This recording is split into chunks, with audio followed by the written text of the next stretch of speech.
Alright, let's get this party started. Boom. No, that was right. No? Okay, so we've already beaten Lavos once. Yeah. Amanda, Canada, how you guys doing today?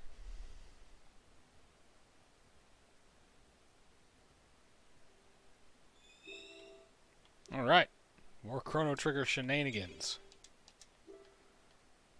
Let's go ahead and save here at the end of time. Hiding from your studies? Similarly. Not really studies per se. I have more hobby stuff that I should be doing, but I'm not doing, so... Okay, give me a sec here. I need to... I know that I said that I was going to do this last time, but I 100% didn't. Let's figure out where we need to go next.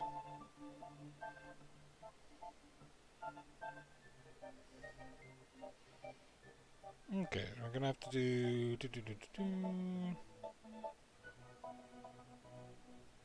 The Ocean Palace. We've already gotten Beyond Time. That's our first ending. Yeah, you can always, if you have the link to the Discord server, you can always hop in and just say hello.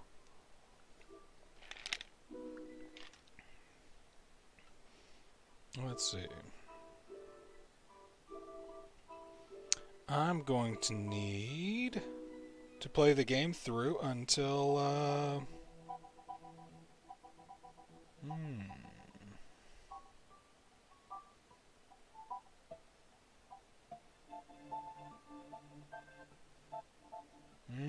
yeah, I'm gonna need to play the game until I can get the, until I can get Epic.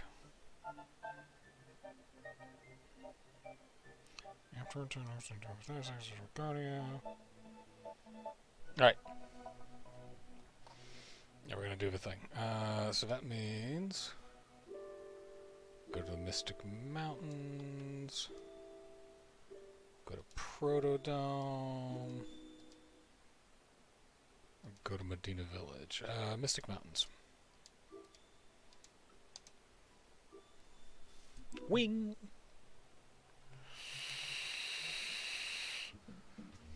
So I hope that everybody has had a lovely day. I have been working on Marvel Crisis Protocol minis, and the glue fumes got to me eventually, and I was like, oh, I can't do this anymore today.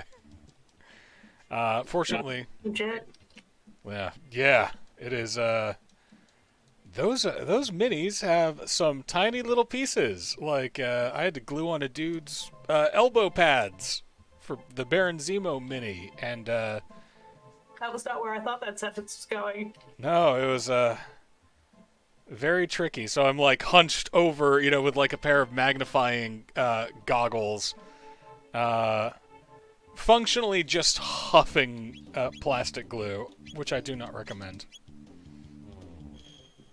Yeah, we finally got some rain here, which I'm super excited about. Also, that is not a sentence I utter very often, but another place in my province burned to the ground, so I mean, it's very thankful that there's rain. Yeah, we're kind of still switching weather. We've gotten more rain, and it's still colder than it should be in the summer, and y'all are still dealing with our heat. You could stop that at any time. It's cooled down the past couple of days. Which I'm also grateful for. Just think, as soon as I get these other endings, Jess, you're gonna have to walk me through Disgaea. I'm looking forward to it. Let's see. I have forgotten where I'm going. The village. Aha.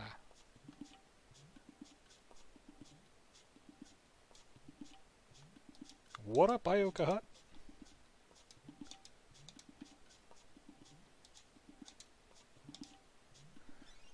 So, aside from provinces burning down, how are things going up in the Great White North? Well, looks like we're gonna have a snap election soon. Between whom? Oh, federal. With our more than two parties. What? You can do that? Suddenly, I feel like we've been lied to.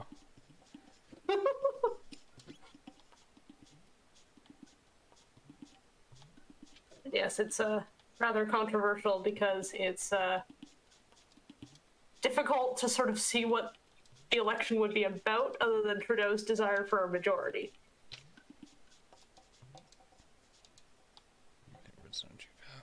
See, I worry, like, I would love to see more parties, you know, like, American politics are, you're pretty much dealing with neoliberal capitalism versus conservative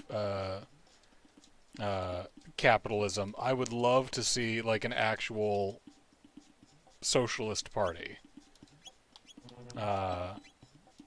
If such a thing, you know, can possibly be imagined by our mindset. Not currently very likely. If such a thing were to gain any kind of traction, I would.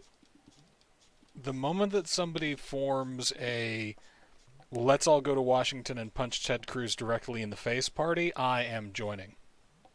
I feel like you might want to reserve that domain name. That's like a really good point. Yes, in more fulsome answer to your question, Amanda, the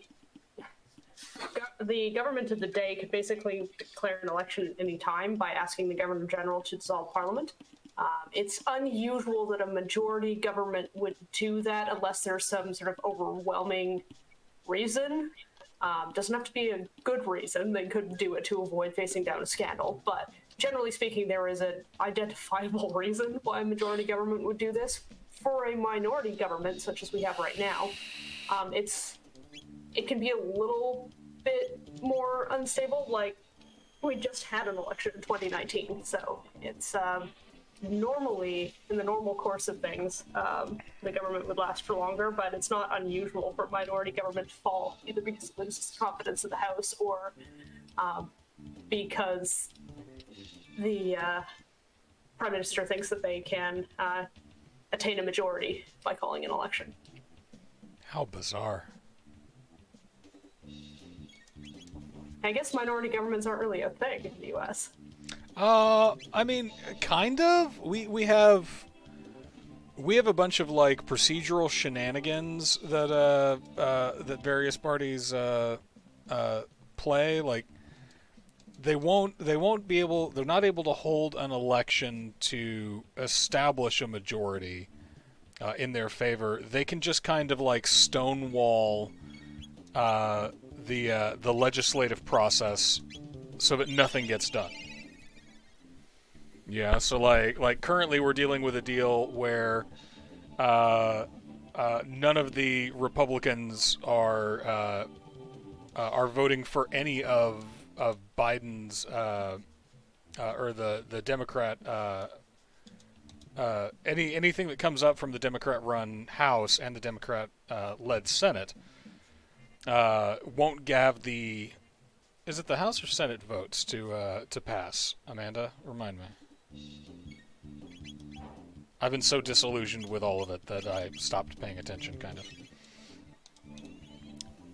of. Yeah, so, like, we have two Democrat senators, Sinema and Manchin, who have kind of decided that they can squeeze a little bit more out of Senate proceedings by siding with the Republicans to stall bills. So we're, like, razor-thin margins, and it's a gigantic pain in everybody. Yeah, there have been a number of instances where various parties have filibustered committee meetings, running up the clock such that the committee doesn't accomplish what it set out to do. I mean, there's no sort of one party that's to blame for that, but it is something of a function of a minority government that this type of situation can occur. Yeah, ours is very much, we know who to blame. I should say that it's not, that blame is not obvious is my opinion. That Yeah. that may be a controversial statement. That's okay, we don't have that many viewers. There won't be that many people that can be shocked. Yeah, in our case, it's very much Hot take on Canadian politics on John's gaming stream. Right? Oh my god. Hey, it's good for me to learn. We like as Americans, we often lose sight that that there are people that do things differently. But like the idea that somebody could just be like, you know what, new election time, let's go. That's wild to me. Yeah, well, I mean, there is supposedly a fixed election date law, but it is honored more in the breach than the observance. Huh.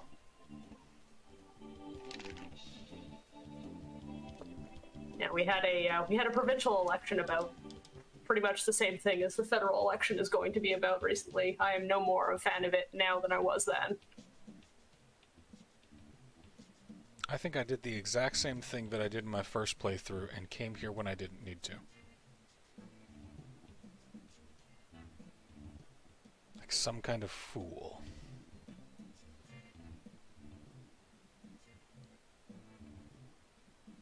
Yes, so the major part, well, it's hard to define who counts as a major party, because some parties are definitely more major than others. There's the Liberal Party and the Conservative Party, which are the two parties which have, under various names, formed governments. Then there's the New Democratic Party, the leader of which is my local MP. Pundits tend to be opining that they are in a position to pick up seats during this election. Their leader was a relative unknown during the last election, and his TikTok game is strong. Let me just tell you, he played Among Us with AOC. It's pretty awesome. Yeah, this is Singh, right? Yeah, Jagmeet Singh. Yeah. Yeah. Then there is the Bloc Québécois, which are always a bit of a wild card. They field candidates only in Quebec, and they can play a spoiler for most of the other parties. They have their strength recently has varied greatly, so it's kind of interesting. It'll be interesting to watch how they do. They were briefly reduced to not having official party status in some recent elections, aka they didn't win enough seats to be considered a big deal. That has not been the case recently. Yeah. And these are the standard Quebec separatists, right? Yeah, they have not been really emphasizing the whole separatist narrative recently. It doesn't play very well with the new generation. The last referendum was, within living memory, obviously. I remember seeing it on the TV, but there hasn't been a lot of rumblings about separatism recently. Now it's more sort of standing up for Quebec and Quebec values and official languages and bilingualism and all of that. Amanda just said, even we Americans know the Quebecois are the wild card, but we often don't know why. Well, it's Quebec kind of, again, my Canadian politics hot takes here. Apparently, I'm going to be doing this all night. Quebec kind of got hung up to dry during the process of Confederation. There was supposed to be a resistance by several provinces to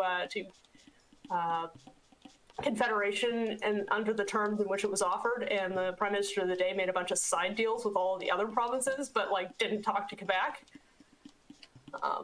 So there was a series of constitutional negotiations which were meant to sort of bring Quebec in, but quite understandably, there was some trust issues about that, so made it difficult to reach consensus. And then, let's see, yeah, there's the Black Quebecois, then there's the Green Party, which are in serious disarray at the moment. The the higher ups in the party organization appear to have declared war on the party's democratically elected leader. So that's been fun to watch explode in real time. Then there are the People Party. Then is the People's Party of Canada, the vanity party led by a failed Conservative leadership candidate who failed to secure his own riding in the previous election, but is just utterly convinced that this is his time. Has been arrested several times for flouting public health laws and that sort of thing. There's another failed leadership candidate for the Conservative Party who's also apparently now trying to form his own party. So like the Canadian version of, like, if Trump followed through on his threats to start his own party outside of the Republicans. Well, except like Trump was actually nominated. Yeah. Is it one of the Fords? It is not one of the Fords. No, his name is Derek Sloan, and he was bounced from the after losing the leadership vote. He was bounced from the Conservative Party because of his, well, a series of things really. But the stated rationale was him accepting a donation from a known white supremacist. So that counts against you guys. Yes. Oh, see, for us, it gets you a job at Fox News. Well, I mean, Rebel Media is kind of our answer to Fox News. Possibly you can get a job there, but they're not. Rebel Media. What rebellion do you guys have? You still have the Queen on your money. Yeah, there was a Maclean's cover at one point entitled "The Resistance," which was all like mediocre-looking white dudes in suits. So I leave you to imagine what they were resisting. Got it. Yeah. So yeah, those are the parties in play. Although I've been hearing that Alberta is trying their best to have a separatist movement and to have a separatist party. I haven't heard too much about the hypothetical Maverick Party. I'm not sure if it's going to get off the ground in time. We will see. Yes. So those are all the parties. There's also some like smaller regional parties. Like I think there's Christian Heritage Party, which has literally never won a seat. Can't remember if the Rhinoceros Party is still around. They're fun. Rhinoceros Party sounds like the name of my hypothetical thrash album. We could add that to the roster of musical acts for my hypothetical future cyberpunk game. Yeah. So Amanda asked, how is the pandemic going in your province, and is that affecting the snap election? Yeah, I did see the question, but I didn't want to derail my long-winded explanation of the parties because I would forget where I was. That's fair. We got time.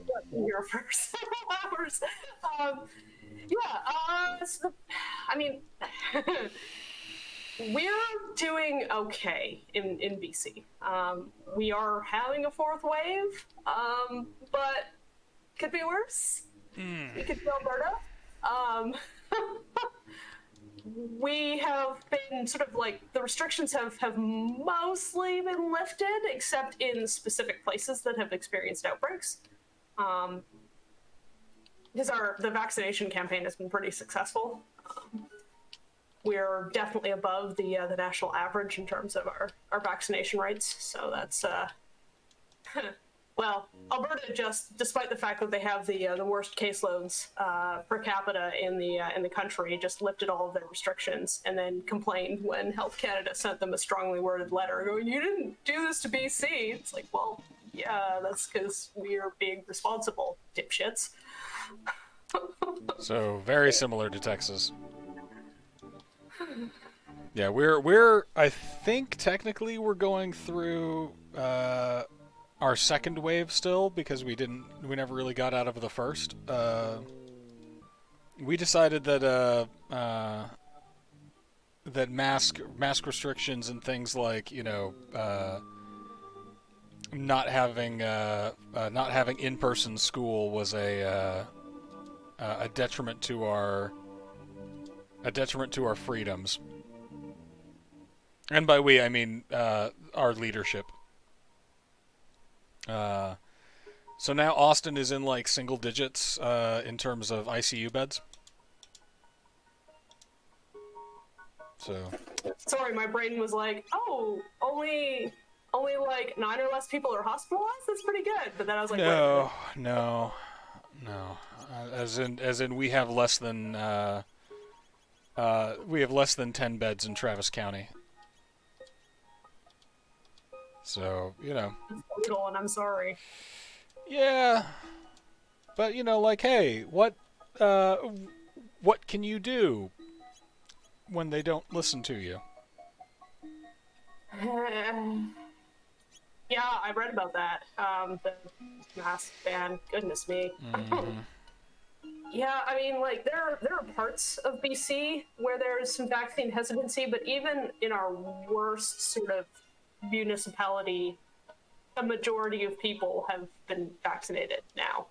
Like I cannot understand what is happening in other places, including Alberta, where this is just this bizarre desire to pander to people who are vaccine hesitant and anti-maskers. I don't get it. Yeah, it's just naked populism. And we keep seeing all of these stories that of like, oh, here's a guy who a broadcaster who is anti-mask who dies of COVID. It's like, yeah, that's what happens. Like, communicable diseases will kill you. That's just lightning all. But in answer to the second part of your question, Amanda, from what I can tell, the speculation is that part of the rationale for the timing is that there was sort of a rally around the flag effect going on around the Trudeau government and our not terrible handling of the pandemic, and he would like to benefit from that. And that this is part of the reason why the election is going to be called. So. These guys just do not care about. Yeah. Capitalizing on it. I mean, I can understand the appeal. I often wish that we could do the same, but it's never certain what the outcome will be. Yeah, I mean, frankly, I wouldn't have thought in 1,000 years that we would elect somebody like Donald Trump, but it shows what I know.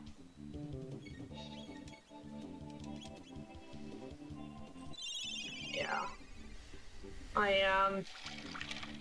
There has been some speculation in that there could be electoral costs to doing this, simply because there doesn't seem to be any rationale other than naked ambition for this election, and of course that is my opinion. I'm sure liberal partisans think there are all kinds of valid reasons for calling an election, but I'm not one of them. Right. I sure hope there are consequences, because that strikes me as the only way to get people to stop doing stuff like this. It's not wise to call an election in the middle of a still ongoing pandemic. And I don't understand why people are defending these sorts of actions. Well, because it's their team that stands to win.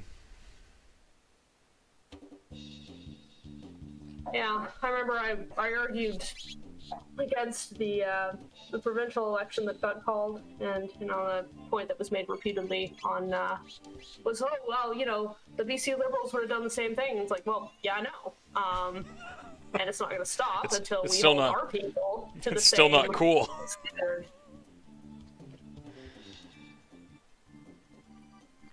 Yeah, it's accountability is a tough thing. Amanda and I were we had to do some shopping earlier today, and we saw a headline on a magazine that said, like the perfect family, the perfect murder, and the subheading was, this guy expected his powerful family to shield him from jail. And there's a part that's like, oh yeah, I mean that makes sense. That's what we've taught people that will do. Accountability is hard to find these days. Yeah.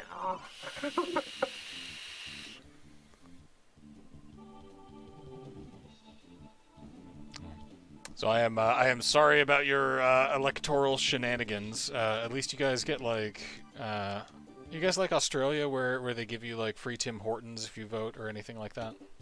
Sadly not. We get stickers and time off. Time off? Communists.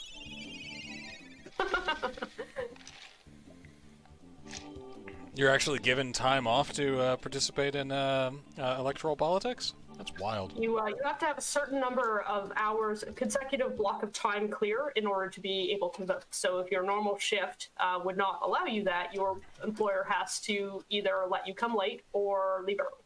Ooh, fancy.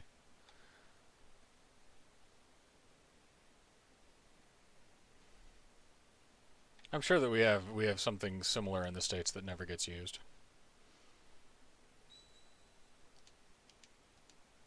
Let's see. Save. No, like as a citizen, I am disappointed. As a political scientist, I'm very happy to have an election because it's I might have a federal party leader come to my house. Ooh, it's always exciting.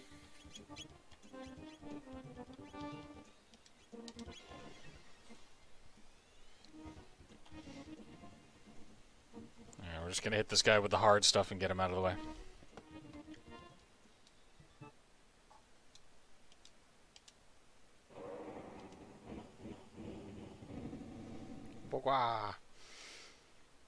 So you're avoiding your studies, eh? Yep. You're working on a advanced degree, yes? You're working on a master's, PhD? Which level? PhD. I am 92% of the way through my reading list for my second comprehensive exam. Soon you shall be a doctor. Then I'll have to call you Dr. Canada.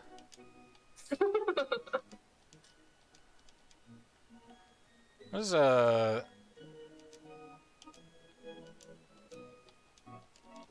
Taban is sweet.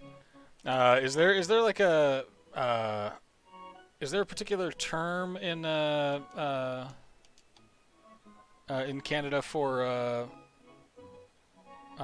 doctorate studies? Like, do you get like? Again, I just assume that you guys are basically like an alien culture. I'm not sure what you mean by that.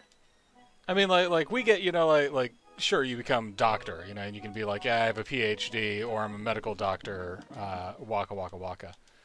Do you guys have like some kind of I don't know, like Order of the Moose kind of thing? What's the? I mean, there's the Order of Canada, but that's not really an academic thing. It's more for you can be nominated to be a member of the Order of Canada if you have done something exemplary.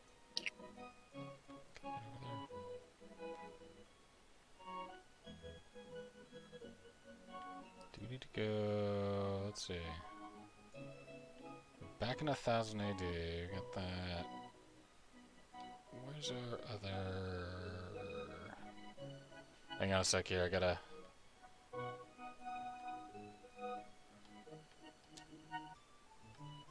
And please, by all means, play the game that I am currently watching you play. Yeah. Is the ostensible reason for this gathering. By ostensible, I mean like legit, actual. Well, I'm trying to recall because again, still a little bit woozy from glue fumes. Yeah, there we go.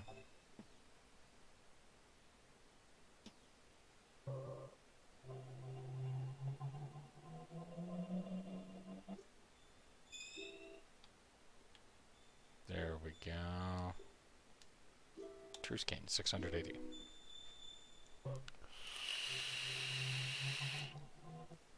Now we're cooking with gas. Yeah, the self-destruction of the Green Party has been a story I've been following quite closely, because like on the one hand I don't understand, but on the other hand I'm pretty sure I do. Enemy Paul is a black Jewish lady who is a lawyer, which, if I was going to pick a fight with somebody, that is not who I would choose. Right. So I feel like she's had to put up with so much bullshit to get to where she is that, you know, that's not a fight you're going to win. Rumors of discord had been trickling out for months. There was sort of a leaked letter that the party had sent her that basically accused her of being an angry black woman. It was a whole thing. And then her staff were laid off. The party refused to advance her funding for her election campaign in her local riding. She didn't have a seat. If I was her, I'd be angry too. But like in this sense, it was, oh, you know, you're just being unreasonable. Which black women love to be told. Yeah, exactly. And it was definitely like racialized and gendered. The excerpts from this leaked letter that I saw, I was like, ooh, man, okay, you know, I have a feeling I know what's going on here. The party has pleaded poverty as the rationale for laying off their staff and you know, refusing her funding. She was muted in a virtual meeting when she tried to stick up for her staff that were being fired. This despite the fact that her fundraising numbers have actually been stronger than her predecessor's numbers in the previous year. So I suppose there could be more costs, I guess, but you know, it didn't make a lot of sense. Then there was a movement to have a confidence vote in her as leader. Then there was another movement to strip her of her party membership, which meant she could not be leader anymore. Just coming at all sides, huh? Yeah, the ostensible reason for this is that she had launched a lawsuit against the party. Near as I can tell, what actually happened is she sent a cease and desist order to people from the party council who've been harassing her now for months. And it's just pushback from that. Yeah.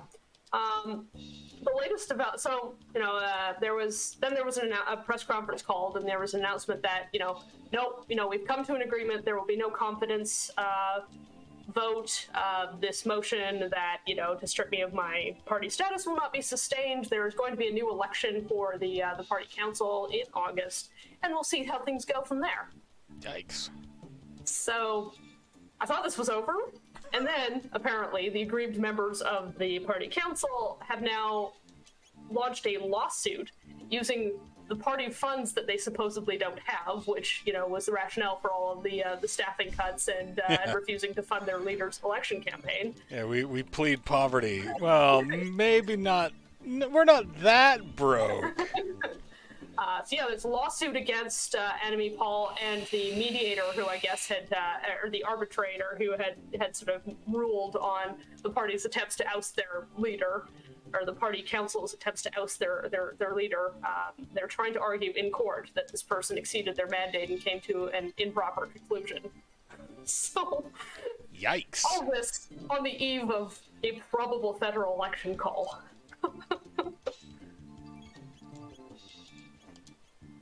So like our Green Party is functionally positioned now as at least as far as my now jaded and detached political awareness goes, it's functionally used as a spoiler to pull votes away from the Democrats.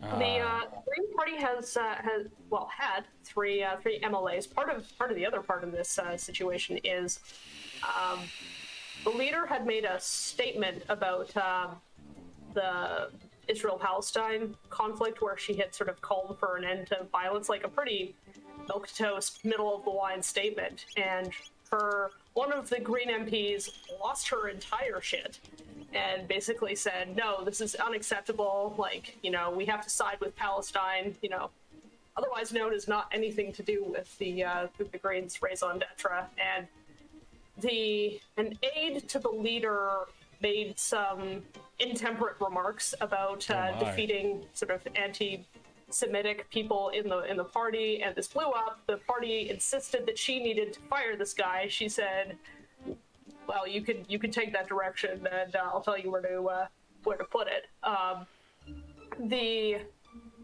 Conveniently enough, apparently there had been ongoing discussions between this MP who lost her composure and the Liberal Party. So she crossed the floor immediately after this, which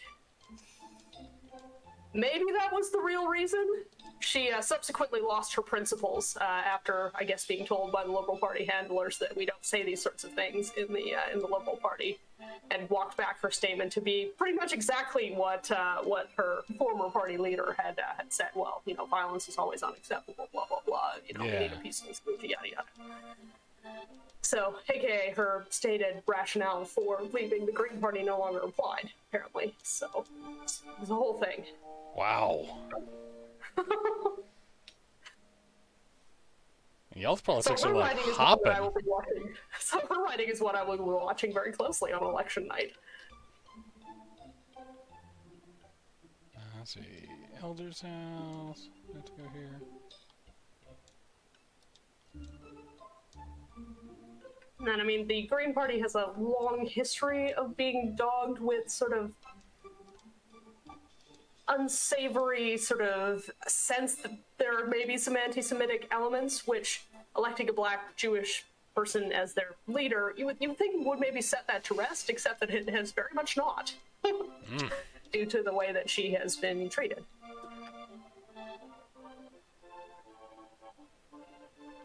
That sounds like a hell of a pickle.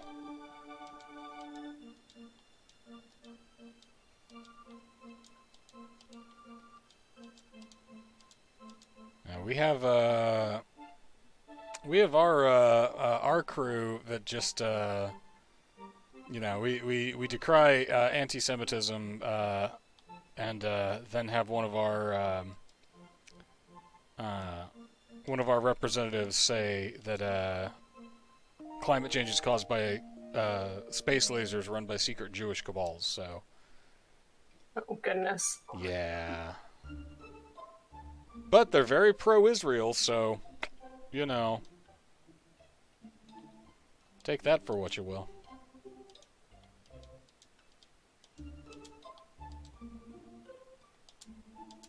Let's see.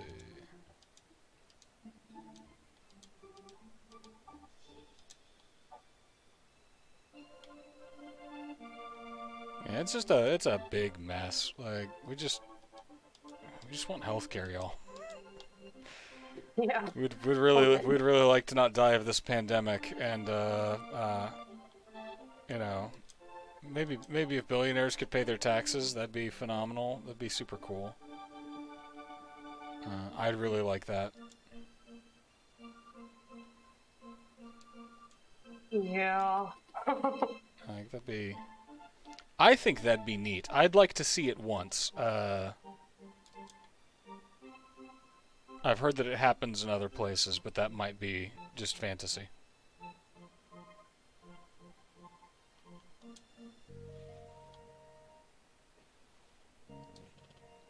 Oh, and the other interesting wrinkle in the Green Party self-destruction is the National Post has been covering the story as well. And the National Post, I mean, it isn't quite as much of a political mouthpiece as the Globe and Mail is, or as my dad calls it, the Glob and Flail. But it's aligned with the Conservative Party, and even they were like, "Dude, what is happening in the Green Party right now? She does not deserve this."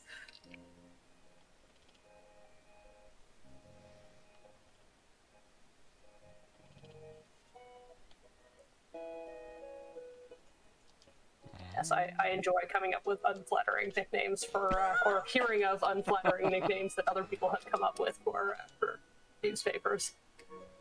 The when I lived in Kingston, the local rag was called the Kingston Wig Standard, which of course was nicknamed the Kingston Substandard. Oof. That dry Canadian wit. The local paper in Victoria, where my sister used to live, was the Times Colonist, otherwise known as the Times Communist. I can get behind that.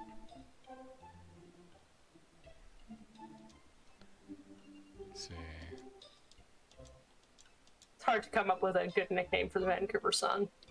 Yeah. Yeah, we've got faux news for Fox News, like Amanda just said. Makes sense.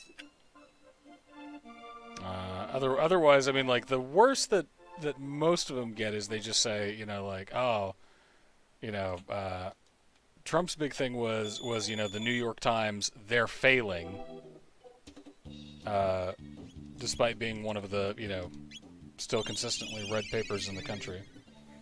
Yeah, I was required to subscribe to the New York Times for a class that I took at one point. Did you get reimbursed? Oh hell no. Seems an onerous tax on your education. I mean, we did get a discount, because I guess, you know, everybody who took the class had to subscribe to the New York Times, so we had something of a volume licensing or something or other. It wasn't, I mean, compared to textbooks at least, it wasn't that expensive. So it's like I've had classes where they've been like, hey, you're gonna need to buy a copy of Ayn Rand's The Fountainhead, and I've been like, I'm not gonna do that.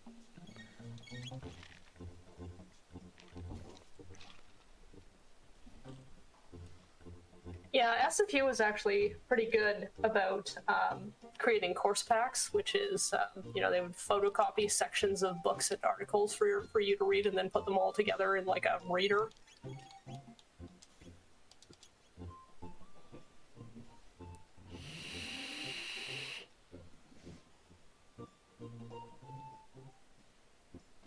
Yeah, we don't.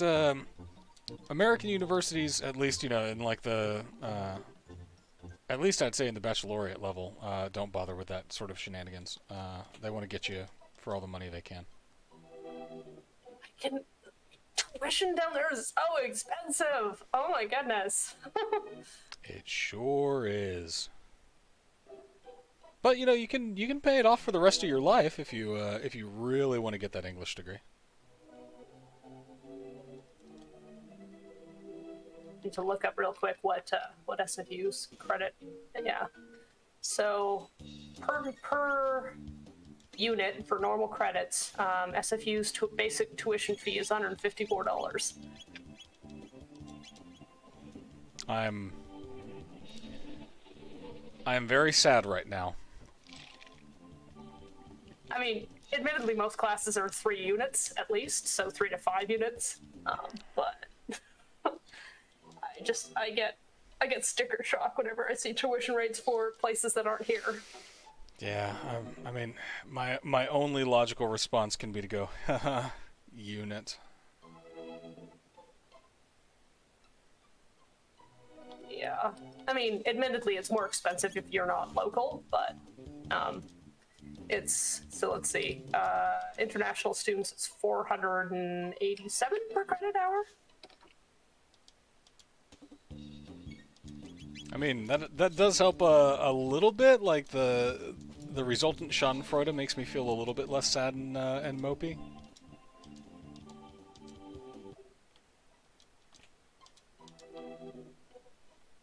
Yeah, but I went to a private Christian university my first run at college, the one that didn't stick, and they were, I want to say, $370 per credit hour. Oh, also keep in mind the exchange rate. So, like, take 30% off the top. Yeah. It's still cheaper to go to Canada or to move to Canada and go to school. I mean, the cost of living in Vancouver is pretty insane, but in terms of tuition, yes.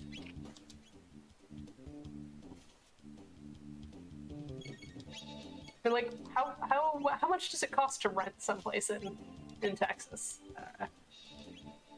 Dependent. I mean, it's been a while since we've been in the rental market, but uh, you're looking at probably uh, 850 to 1,000 a month for a one bedroom like studio apartment. Hmm. Like it ain't good. But some places are cheaper than others, so. Makes sense. So it looks like the average rent for a studio apartment in Burnaby is $1,560. Yeah, like Amanda did the math and says our mortgage is about the same as yours, so. Cool. I suspect you have considerably more house for your mortgage dollars than we have. We're kind of like we're the smallest house in our area. I've always liked to say that I'm working on actively bringing down the property values as my quiet act of defiance. Yeah, your place is approximately twice the size of ours. Partially by virtue of being an actual house as opposed to a townhouse. That's alright, we make up for it in our healthcare costs. I mean, I live in one of the least affordable housing markets on Earth, so I'm not surprised. Yeah, it's one of the like we keep seeing all of these things about like apartments in New York where you've got 4 people paying like $3K a month to live in a closet, and I'm like, good God.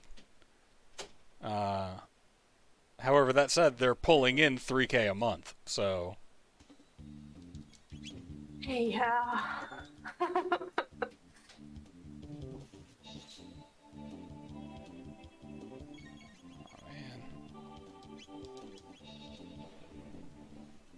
remember having making the questionable decision to talk about the housing market with some older relatives of mine. One family holiday semi-recently, having them say, "Well, people these days expect finished basements and double pane windows," and I was like, "Basements?" The kids these days with their electric ice boxes and their interwebs. Like, I mean, yeah, okay, we have double glazed windows, but like, I live on our townhouse is a single level. Like, we have a den, I guess, that occupies the place of a basement. Where are you gonna put the wine cellar? Yeah, right. I need my avocado toast storage facility. Yeah. How can you be expected to entertain when the Contessa comes by?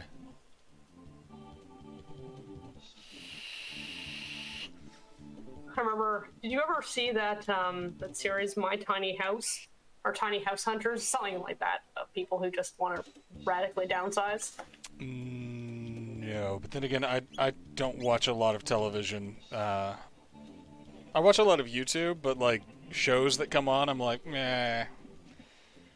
I'll just catch the highlights. That's fair. I mean, I feel like I basically told you everything that you need to know about the premise for the purpose of this anecdote. It tracks.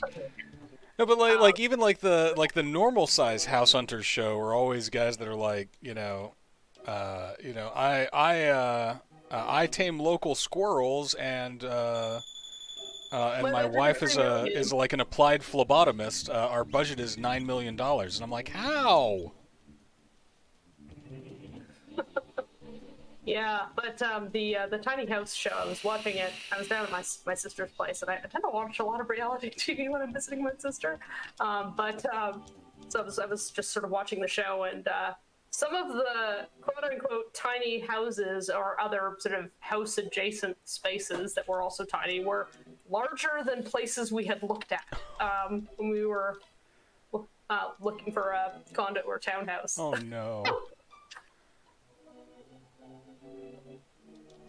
And nothing drives in your situation like people saying, "Hey, check out this tiny house," and you're like, "It's bigger than my place." Yeah, it's It's not unusual to have places under 500 square feet in downtown Vancouver. Not that we were looking in downtown Vancouver, but...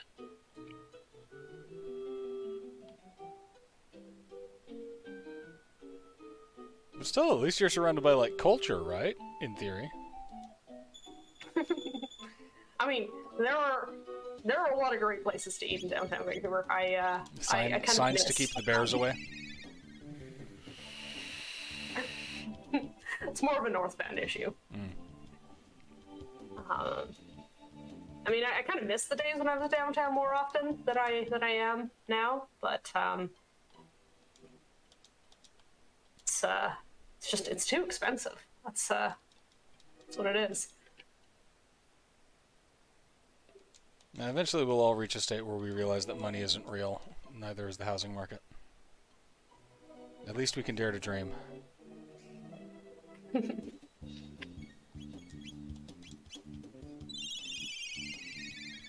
Like we've hit a point, I think, here in America where we have more empty houses than we have homeless.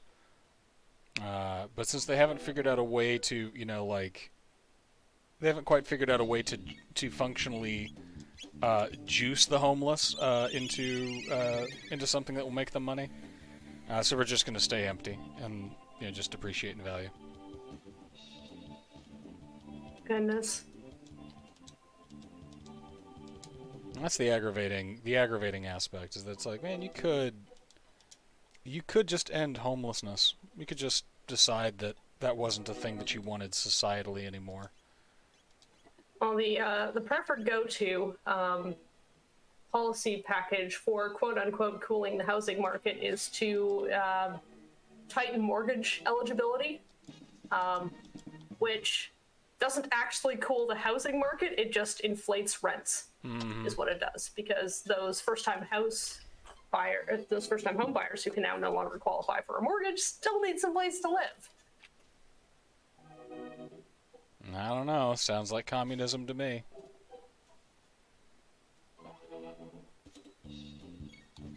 I mean, admittedly, there's a bit more to the policy options these days. We have a vacant housing tax where we're required to declare every year, no, we actually live here. Have to fill out a form. So that's something anyway. Being an adult is fun. Yes, I can recall in the before times when I was on a cruise, when I went to the restaurant on board for lunch, and when you go there for lunch, you don't have assigned seating. You just sort of get put randomly at tables with people. And so I mean, I don't mind. Get a chance to meet and speak with some new people, and one of the people at the table became very agitated when he heard that I was Canadian, which is not really a reaction I'm used to. But and he says, you know, he leans over the table and he's like, "Can I ask you a question?" I'm just sort of like, sure. It's like, how can people afford to live in Canada? And I was like, what? And he was aggrieved because he was having to pay property taxes on his second home, and he was deciding to be upset at me about it across the table of this 5-star restaurant that we were in. You know, so clearly the guy was hurting for cash. So. Right. On the cruise, you find those hard luck stories. I guess. I mean, like, I could barely afford to pay for my luxury boat.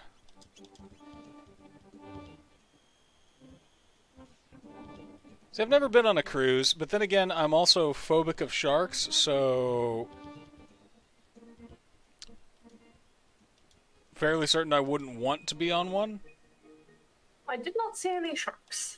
That's how they get you. They're sneaky. Do sharks live in the North Pacific? I don't even know. I mean, I don't know, but with my luck, I would be the first guy to be like, yeah, it's craziest damn thing. Dude was on the deck of a cruise, enjoying the winter air. Shark breached out of the water and got him. We didn't even think they went up this high.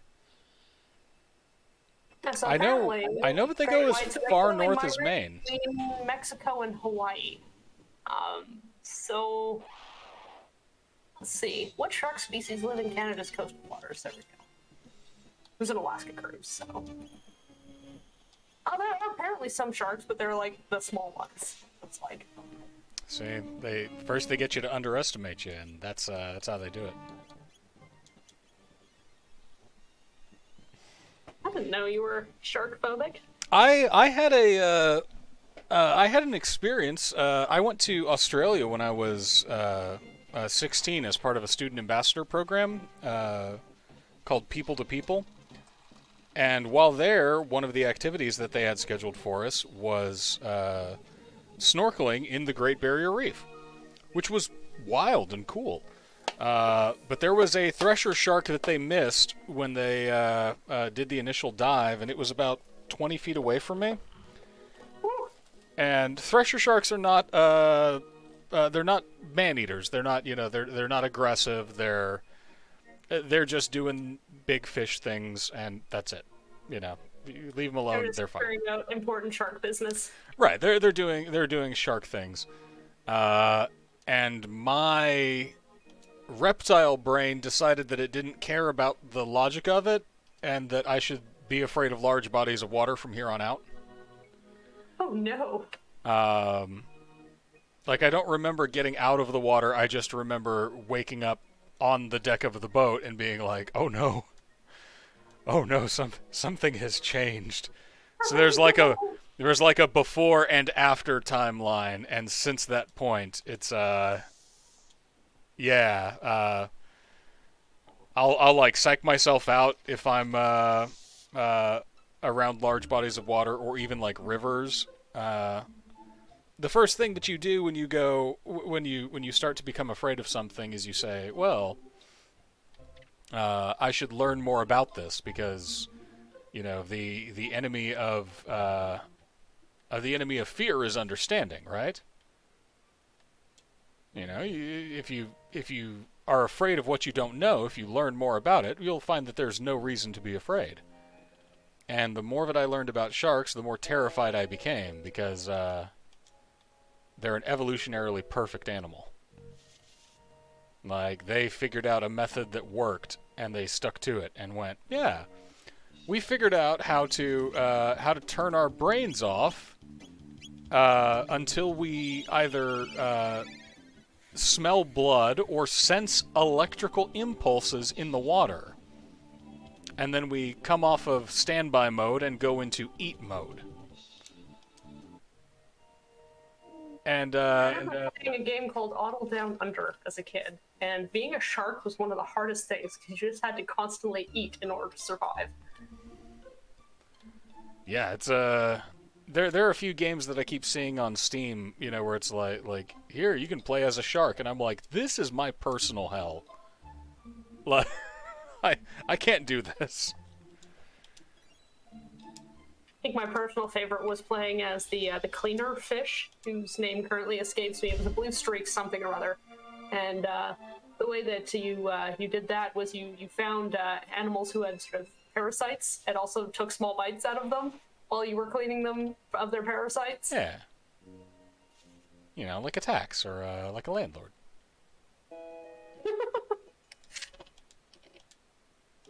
In this hypothetical world where landlords deal with parasites.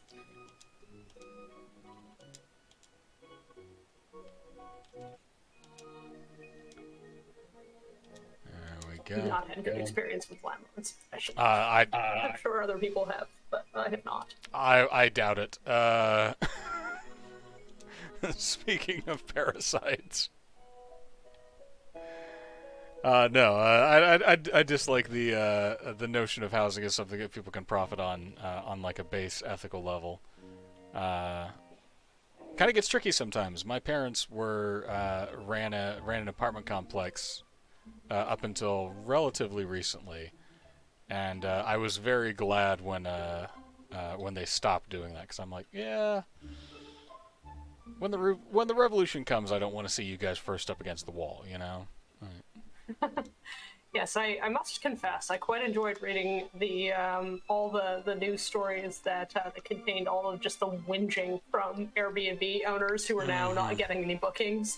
Yeah. And you know them talking about how hard it is to make ends meet with their variety of properties that they can no longer consistently fill with tourists. Yeah, it's really difficult to be a small business owner, and by small business owner, I mean I own land and capital that I get passive income from. Yeah, that's really hard. It's right up there with all of the snowbirds who got trapped on the American side of the border because they decided to ignore the government advisory not to travel for non-essential reasons, and were aghast at the idea of having to pay to stay in a quarantine hotel upon their return. Now, they felt they were being punished, and it was just very unfair.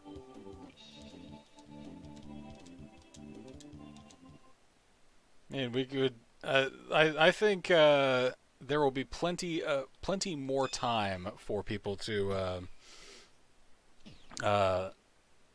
deal with those same kind of things like this.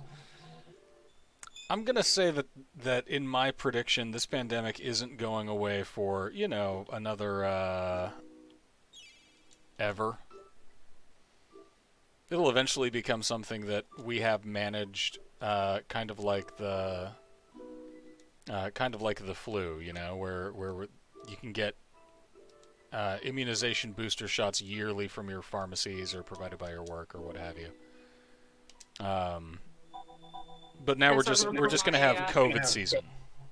Yeah, I remember my boss, because we had flu shots that we were encouraged to take when I worked for the court, because of course it's a public facing institution, and so they want to make sure that we didn't become an epidemiological event. And I remember my boss declining one year and then immediately coming down with the flu.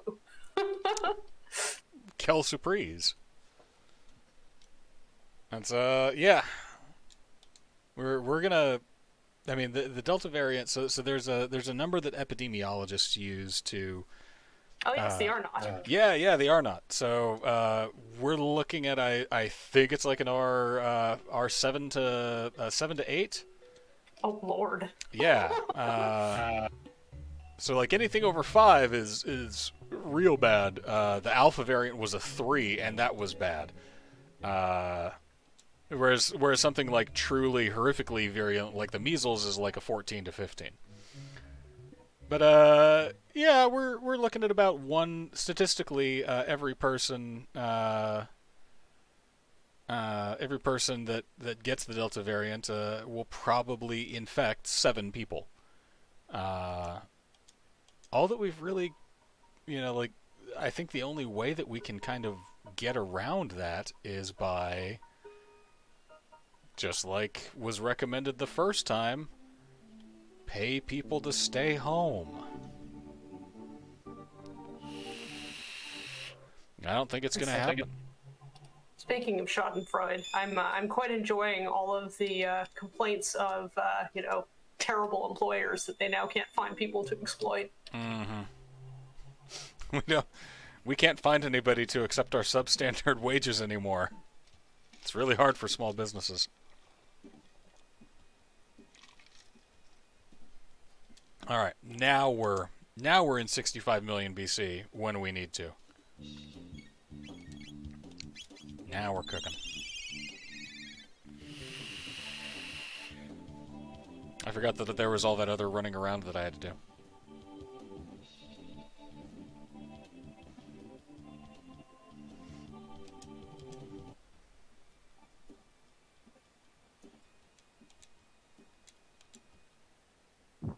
Ooh, and we get a cutscene.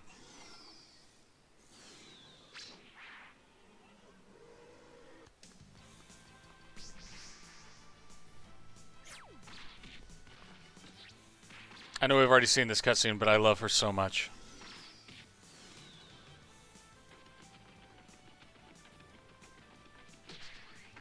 She's my queen.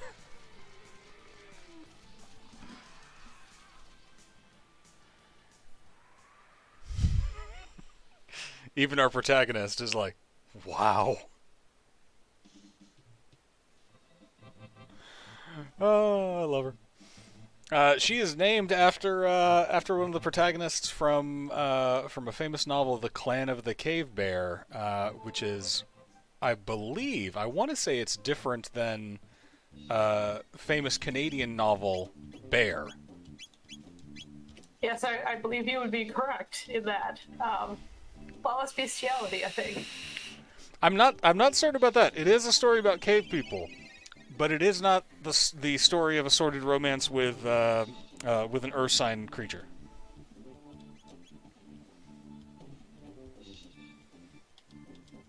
I've not read Bear. There is a part of me that is morbidly curious. Yeah, I'm right there with you. That's after we finish Disgaea, we'll do a book club.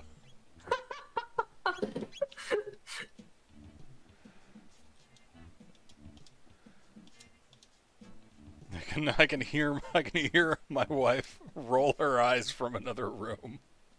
I have read Clan of the Cave Bear.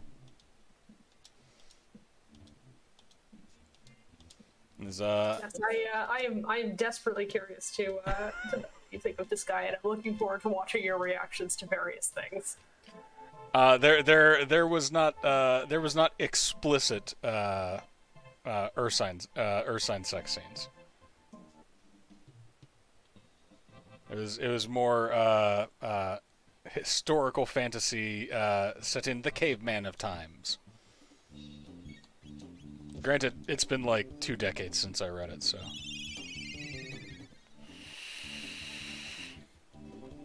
Insinuated? I think there may have been. I think they may have hinted at the reason how the clan got their name. Had been like, I mean, anything could be an insinuated or signed scene if you read it. Right. I mean, like I follow comic book writer Gail Simone on Twitter, and there is some debate as to whether or not she is actually a bear. Ah. She says Yeah. she's not, but that's exactly what a bear would say. That's true.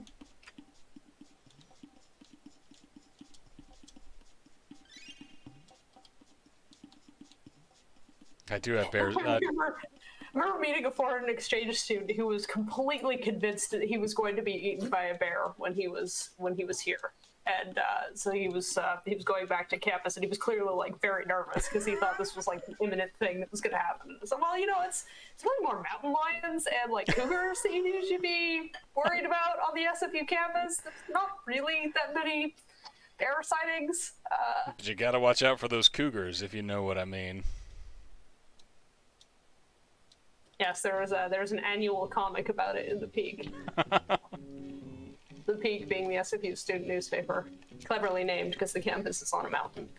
Like I've had Alaskan friends who are very much like, oh yeah, there's, every so often a bear comes through, gets into the garbage, destroys everything. You gotta shoot it, and scare it away. It's just the normal. I mean, I've seen bears relatively sort of close up. They tend to be, unless humans have trained them to be otherwise, they tend to be a lot smarter about sort of avoiding human interaction than other megafauna. Mm.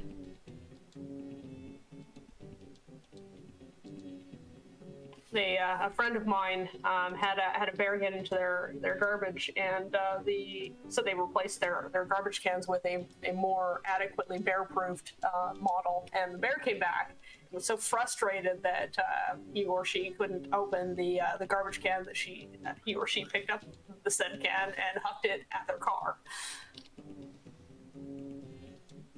I mean, it's Like, I somehow always manage to forget how strong bears are also. So I lived a few houses down from, like, the chairlift not the chairlift, the gondola going up to Grass Mountain for a while. And so, you know, we'd get bears every once in a while. And one of them took exception to my landlord's fence and just, like, knocked it down, like, casually. Just, this is in my way.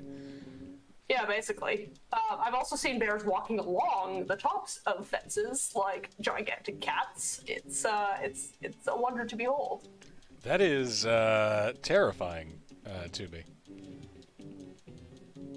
They have a habit of breaking into hot tubs because apparently hot tub covers smell like honey.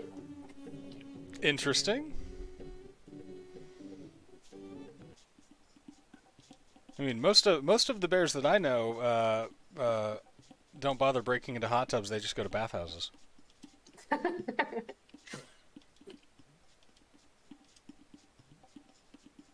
But no, but like you guys have bears. You have you've got the moose, which like we don't have really a scale of how big those things are down here.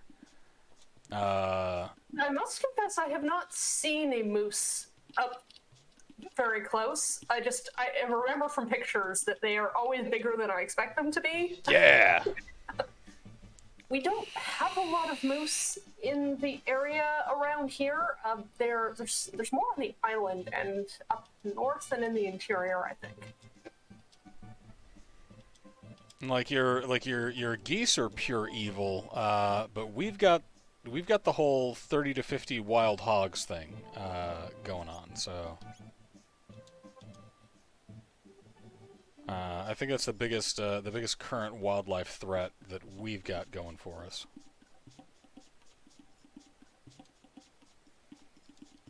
Let's see. Follow the tracks, right?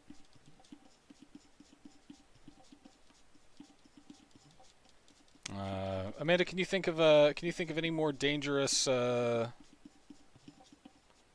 dangerous Texas critters that we're currently rolling with? Doesn't West Texas have bears? I mean, like, yeah, and if you go far enough south, we'll get like black bears. But y'all got like grizzlies and stuff. Y'all like.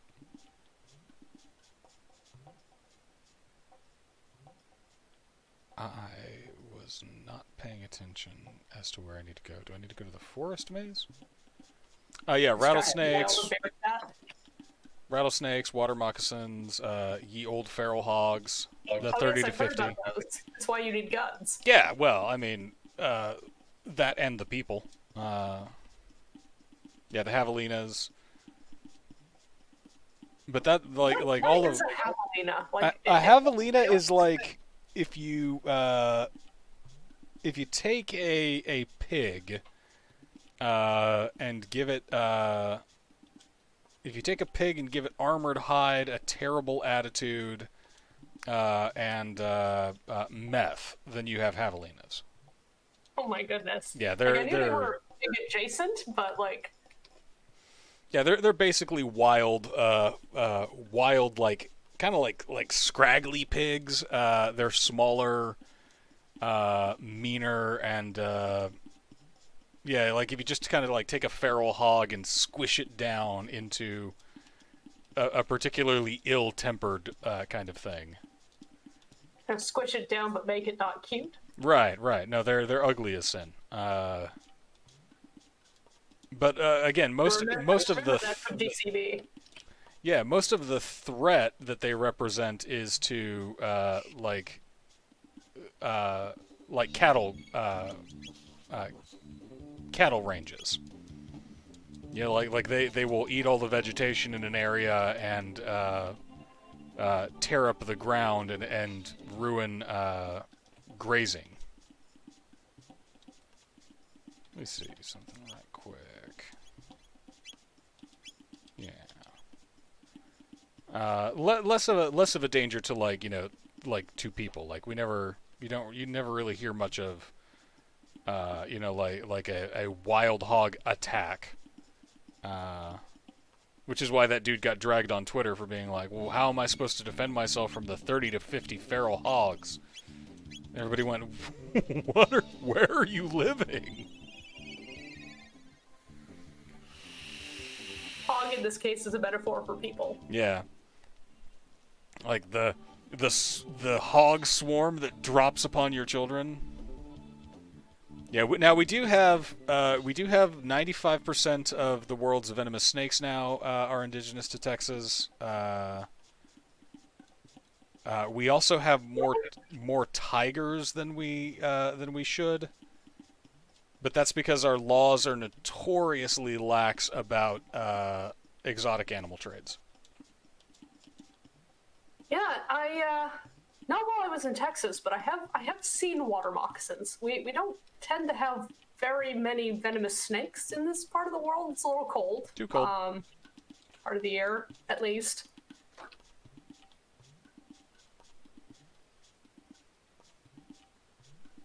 Yeah, as Amanda points out, hogs and javelies are dangerous if you encounter them in the wild, but hogs are more dangerous because they're either too fearless or too stupid, and will just they'll just kind of hang out in the middle of a road and let you smack them with your car. Yeah, moose are kind of like that too, from what I understand, at least. Like, if you hit a moose with your car, the moose might be fine. Your car will not be. Yeah. Your car will not be. It's like running into a concrete barricade with antlers. Mexican eagles, eh? Yeah. They'll tear up cattle. We do have some alligators, again due to animal trade and also proximity to Louisiana. So you can occasionally, like on some Texas lakes and rivers, you can occasionally be like, is that a log or nope, it's a gator.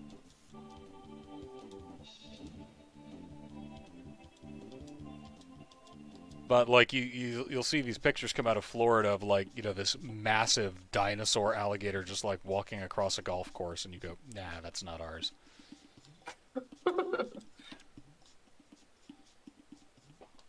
Ours tend to run into too much competition from the water moccasins.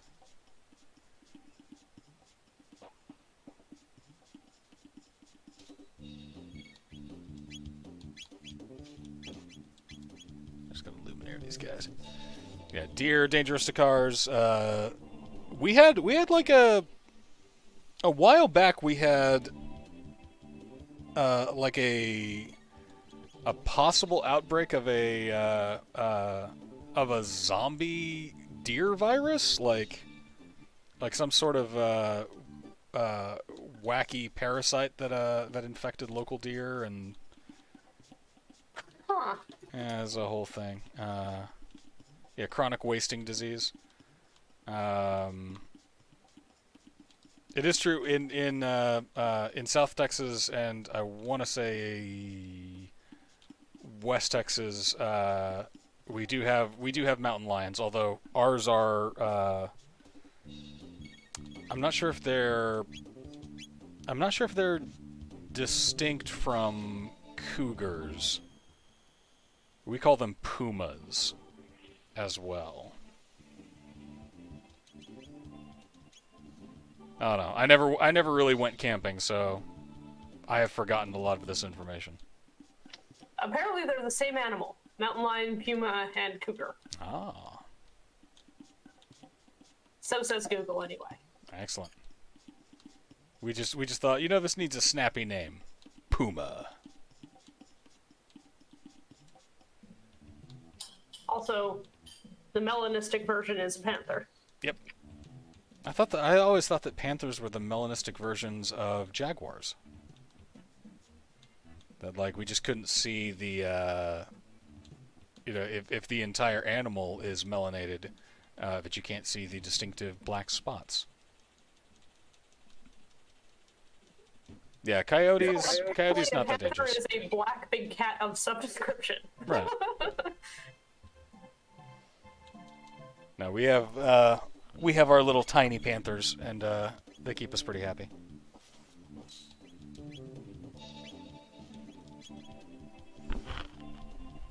Right now, I'm reaching down to scratch the head of our smallest little parlor panther. He's a sweet boy.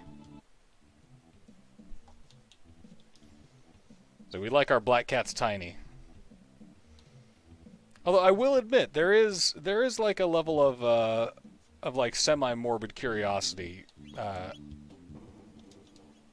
I would like to interact with a big cat at least once in my life because I get along well with tiny cats, and I would like to see if that carries over. At the same time, I'm not going to get my face torn off. Like, I high-fived a lioness one time, which is considerably less impressive when I clarify that there was plexiglass between me and her, and she was asleep at the time. that works. And she'd crashed out with her paw against the glass, and was like, "Oh yes." It seems the best way to do it, in my opinion.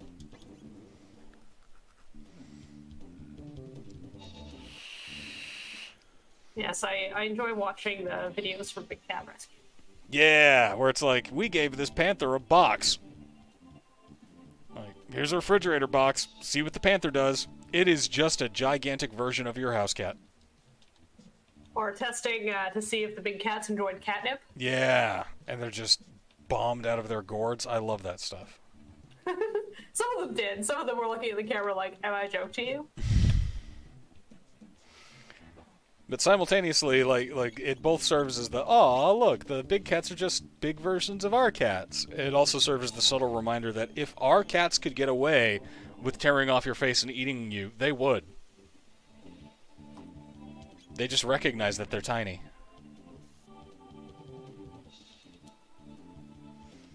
That's true. In East Texas, be wary of natural bodies of water. We also have like alligator gar and all kinds of terrifyingly aggressive fish. Fire ants are no joke, but they won't kill you unless you have a particular allergy. That's true. And in South and West Texas, it is very common to wear snake boots.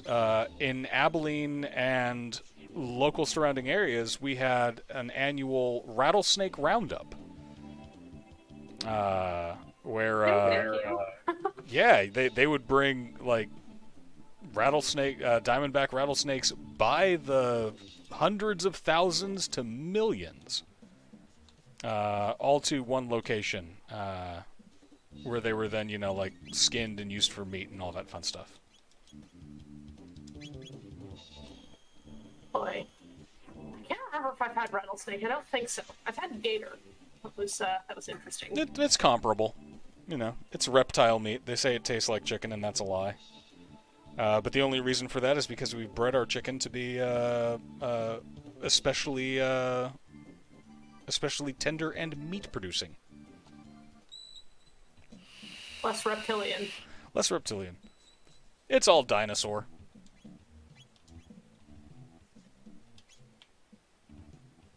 Alright.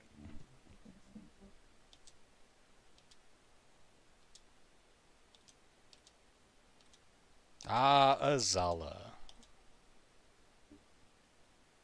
Yeah, sure, we'll tell Azala about the gate key. They're not going to believe us. And now my personal favorite boss, Swolosaurus Rex.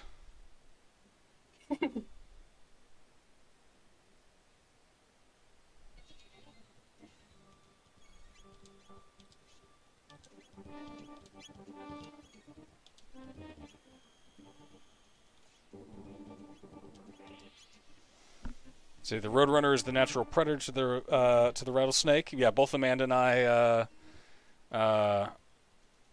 graduates of the baccalaureate program, so named for said Roadrunner.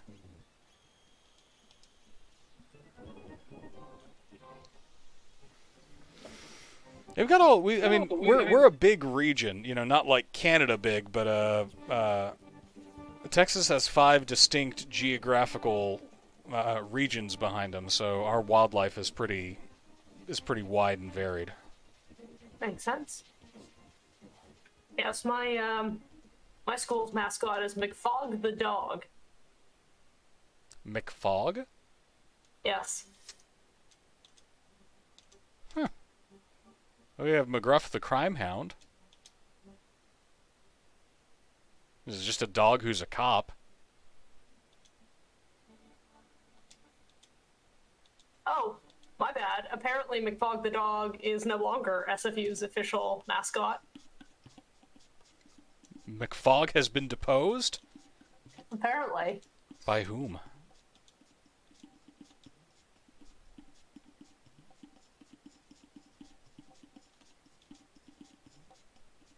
Oh no. This was a satirical article. You got me, the peak. Damn you, Canada's version of The Onion. Yes, he is a mustachioed, kilt and tam wearing terrier. Oh, so you got like a little little Scotty dogs. Wearing dog with a red mustache. I can get behind that.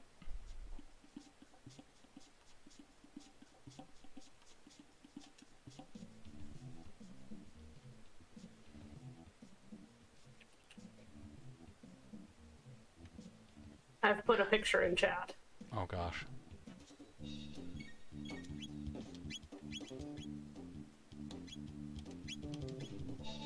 I cannot see it, but... Sorry, I should have clarified. Discord chat. Oh, okay, Discord chat. I see. Oh, that is precious. Hang on a sec. I gotta... Look at this. Look at this feisty little guy.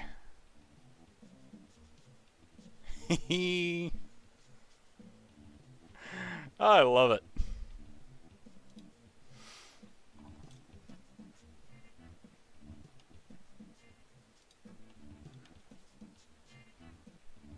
McFog the dog. You know, Yes, there has. Guess what our team names are. I pay no attention to sports, so you're on your own on this one. Let me put it to you this way: it has nothing to do with dogs. I'm not entirely sure why our mascot is McFog the dog. Our team name, the SFU team name, is the Clan. That maybe should have been focus tested. I mean, it is spelled with a C, right? Yes. Okay, so you're doing better than a lot of places in North Texas. We have recently had a smattering of back and forth regarding team names because they decided to change the name of the Washington Indians. Ah, yes. And there were people that were for, you know, I would say for some reason, but like we know the reason. It's not a huge shock to anybody. You can get a scholarship if you play the bagpipes. I know a dude who should go to college in Canada then if he wants to. Henderson, if you're watching this, go to Canada. Get some more education, just for giggles. Beats living in Houston. The Clan Pipe Band competes internationally. I don't know how well ranked we are, but you know, we show up. Amanda has pointed out it's the Cleveland Indians. I was thinking of the other team that is even more offensive. Ah, yes. Well, I completely believed you. I was like, yes, that sounds. It's plausible, right? Like Notre Dame still has the mascot of an Irish person.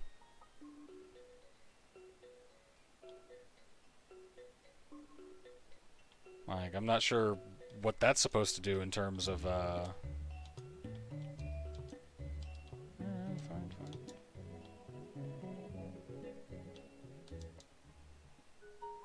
So am I supposed to leave? Okay, fine. I'll wait around.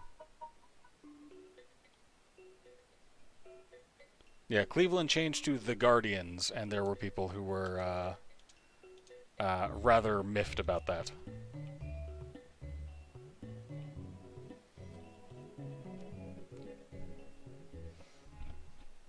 Yeah, generally speaking, just like don't name sports teams after people, right? Like animals is good. That's how the few times when I have done sports betting, it has always been on which animal would win in a conflict in the wild. Uh, and it's really hard to do that when it's like who would win in a fight, the Florida Panthers or the Fighting Irish, and I'm like, this just gets awkward.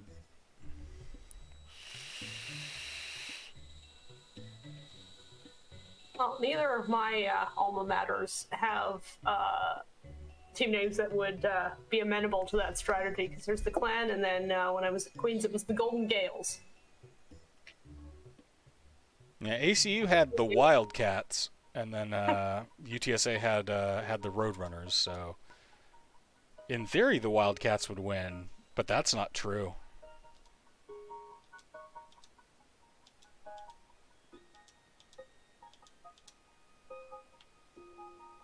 All right, we got our Masamune. We go back to Frog. Yeah, Wildcat does seem like a bit of a misnomer. It's the same kind of thing. Speaking of clans, if you look at like the various clan symbols of Scottish clans, you get all kinds of wild stuff. Like I want to say it's Clan Garfield has as their clan badge just like a picture of a cat and a warning not to touch it.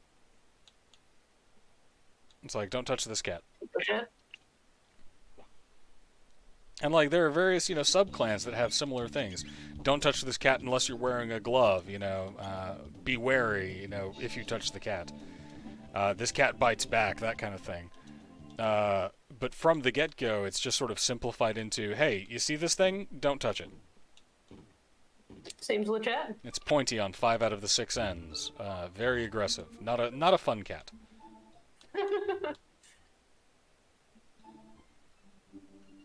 That's what distinguished my experience of Queen's sports, other than caring considerably more than I did about SFU sports. It was a cultural thing. It was weird.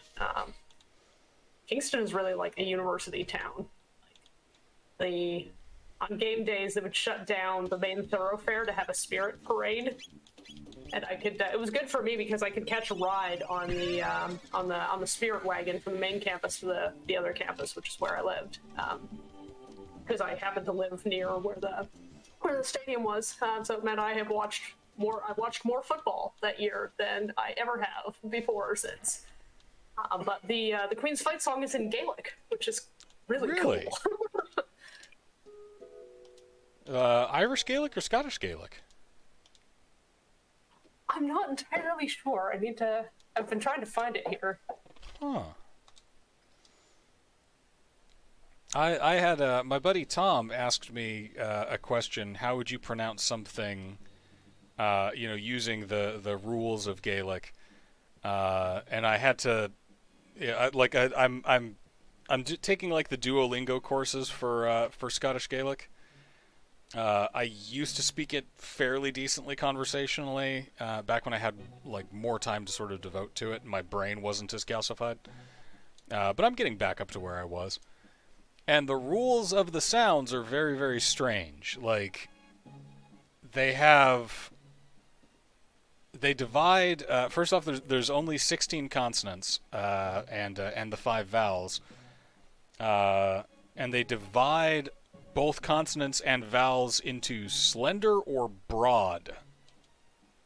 So certain consonants will make different sounds if they follow a broad vowel versus if they follow a slender vowel. So like the combination. Yeah, oihil.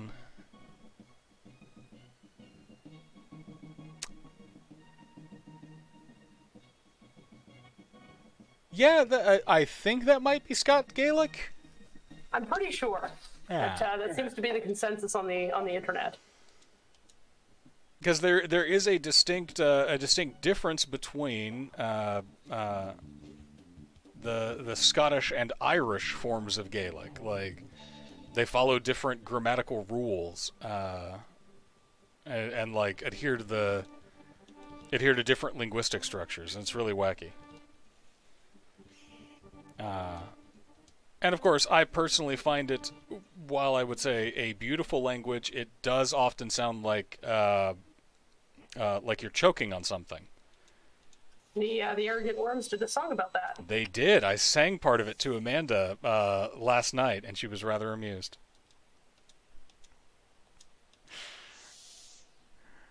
We sing the song that our father sang to us. All man we watu, all man we manai.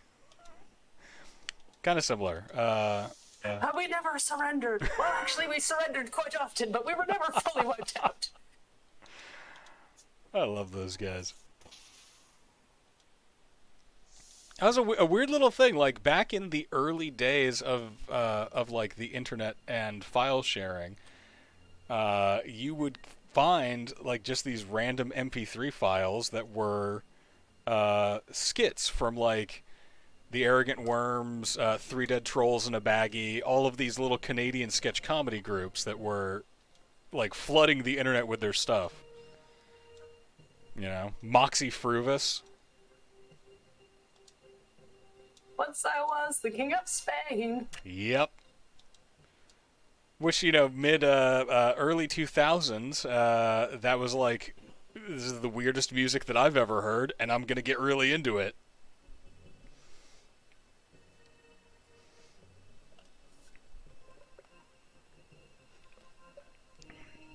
Of course, prior to that, our only real exposure to Canadian pop culture was the prevalence of the bare naked ladies in the late 90s. And Bryan Adams. But we kind of ignored him. You ever hear any Great Big Sea? No, they I don't think they ever really got big. At least in like the southern states. I meant more in general. No. Oh, you should look them up. They are a treat. Great Big Sea? Yes, sir. I will make a note of that. It's the kind of thing like I've always been a big fan of Rush, and I think they're Canadian. Gordon Lightfoot is Canadian, right? Yes, indeed. Let's see, got Delta Storm. Do we have?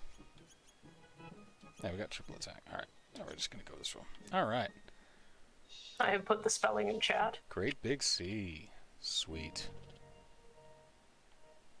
They do a lot of so they're from Newfoundland, and they do a lot of sort of traditional sort of Newfoundland songs, in addition to sort of more modern. I say they do, but they more did at this point. I think that I am going to get to the Magic Mountain, and we're going to call it there for the night, because the glue fumes have finally caught up to me, and I'm very, very tired. But Jess, thank you so much for joining and regaling us with stories of Canadian politics. More like ranting, but no, this is good. This is the kind of thing that I want. The entire focus of like this channel is I want to build a community for people, and the Canadian outlook is so vastly different from what we get like down here in Texas, and especially what I get as a leftist in Texas. It's good to remind that there are these other political processes and work, and part of it that even makes me a little bit hopeful, strangely enough, that maybe someday we'll be able to call random ass recall elections on people that we don't have confidence in. That'd be lovely. In BC you can do that via popular vote. If you get enough signatures on a petition, you can call a recall election. Dare to dream, fellow viewers. Dare to dream. I don't think it's ever actually happened, but it is a possibility. but it could. All right, Let's get through this cutscene and get to save point. No ending tonight, unfortunately, but we will get to our next one soon. Right after we beat Magus, we're going to go back to the Cavern of Time and see how we've messed things up.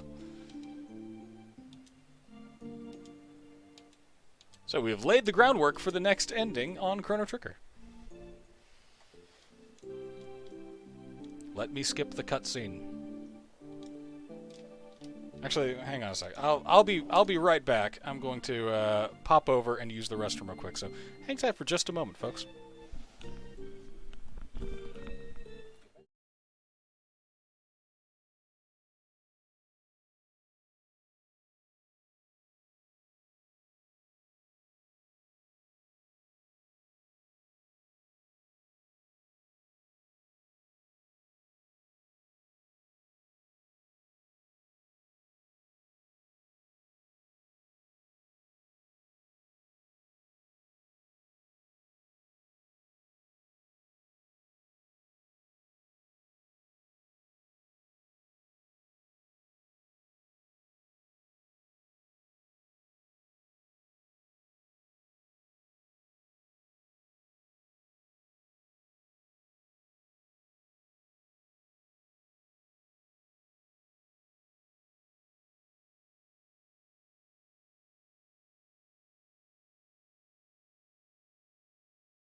Oh, okay. So I am back. If you enjoy having a lot of endings, this guy has quite a few. Although some are pretty hard to get without deliberately aiming for them.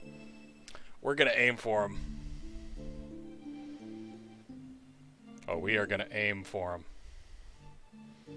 Like one of the endings of Chrono Trigger, one of the last ones I think that we'll get, just requires me to lose.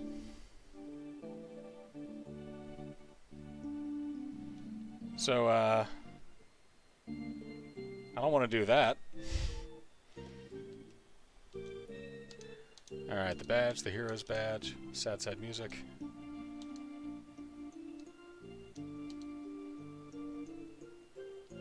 Give the man his sword. Or just stick it in the ground, that's fine. That's...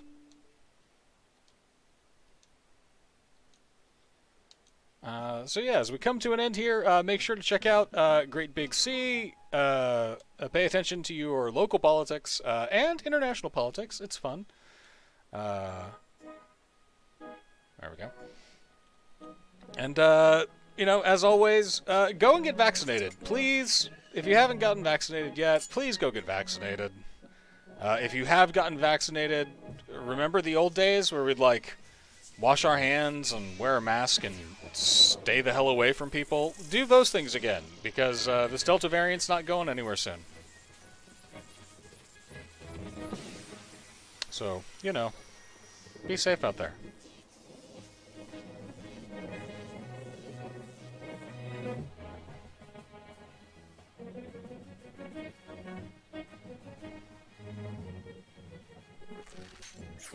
Have a lovely night, Jess. Thanks for joining us.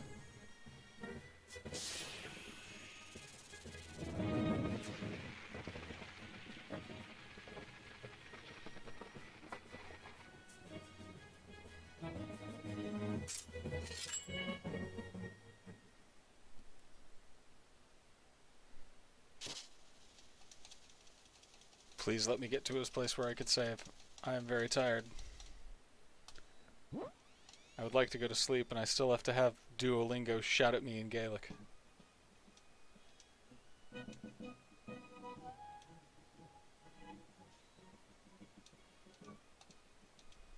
There we go.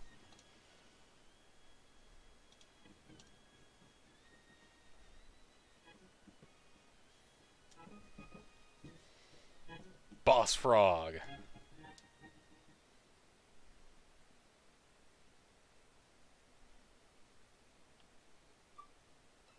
Alright, and we're just gonna pop and save right here.